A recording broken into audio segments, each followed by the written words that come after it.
दोस्तों, सुंदरपुर नाव का एक बहुत ही सुंदर गांव होता है जिसमें एक किसान परिवार में दो भाई अलग अलग रहते हैं। खेती किसानी और पशुपालन ही उनकी जीविका का साधन होता है। दोनों की पत्नियां, जो कि बड़ी चंचल और छोटी कोमल, आपस में जेठानी और देवरानी के रूप में रहती थीं।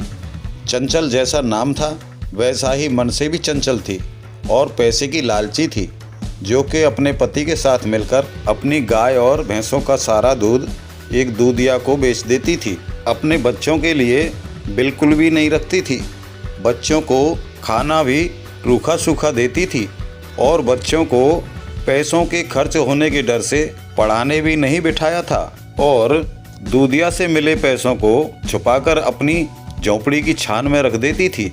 इसी तरह धन जुटाने में लगी थी, जबकि कोमल अपने पति के साथ मिलकर गाय भैंसों के सारे दूध को अपने घर में ही रखती थी और अपने पति के साथ साथ बच्चों को दूध पीने के लिए देती। शेष बचे दूध को दही एवं दही को विलोकर मक्खन निकालकर छाछ और मक्खन के रूप में भी सारे दूध को अपने पति और बच्चों को खिला पिला देती थी। कोमल अपने बच्चों के लिए खाना भी अच्छा बनाती थी और अच्छा खिलाती थी। इसके अलावा कोमल अपने बच्चों को एक अच्छे स्कूल में पढ़ा भी रही थी। कोमल की रुचि धन जुटाने में नहीं बल्कि अपने बच्चों की अच्छी तरह परवरिश करने में थी। एक दिन अचानक दोनों की झोंपड़ियों में आग लग जाती है। चंचल और कोमल दोनों ही खुले में आकर बैठ जाती हैं और चंचल रोने लगी। हाय मेरा पैसा, हाय मेरा पैसा, हाय मेरा पैसा जल गया। चंचल रो रही होती है और पड़ोस में से एक बुढ़िया उसके पास आती है और उससे पूछती है, अरे बेटी, तू रो क्यों रही है? तो चंचल कहने लगी, माँ, आप देख नहीं रही हो, मेरी झोंपड़ी जल रही है और उसमें मेरा सारा रखा हुआ पैसा मेरा जल गया, जो मैंने अपना ही नहीं अपने बच्चों के भी पेट को काट कर जुटाया था, इसलिए रो रही हूँ। लेकिन चंचल बेटी, झोंपड़ियाँ तो तुम दोनों की जल रही हैं, फिर तू अकेली रो रही है।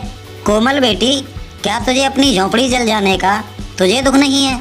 नहीं माँ, ऐसा नहीं, मुझे भी दुख है, लेकिन मेरी झोंपड़ी में ऐसा कुछ नहीं था जिसके लिए मैं रोऊं। मेरी दौलत झोंपड़ी में नहीं, मेरे सामने खेल रही है।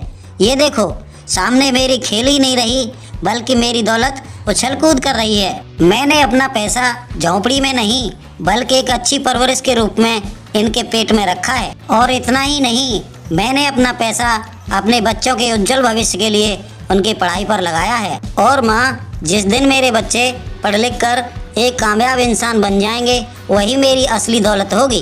कोमल बेटी, तुम ठीक कहती हो, असली दौलत पैसों में नहीं बल्कि बच्चों के उज्जवल भविष्य में होती है। दोस्तों, ये छोटी सी कहानी आपको पसंद आई हो तो लाइक शेयर करना ना भूलें।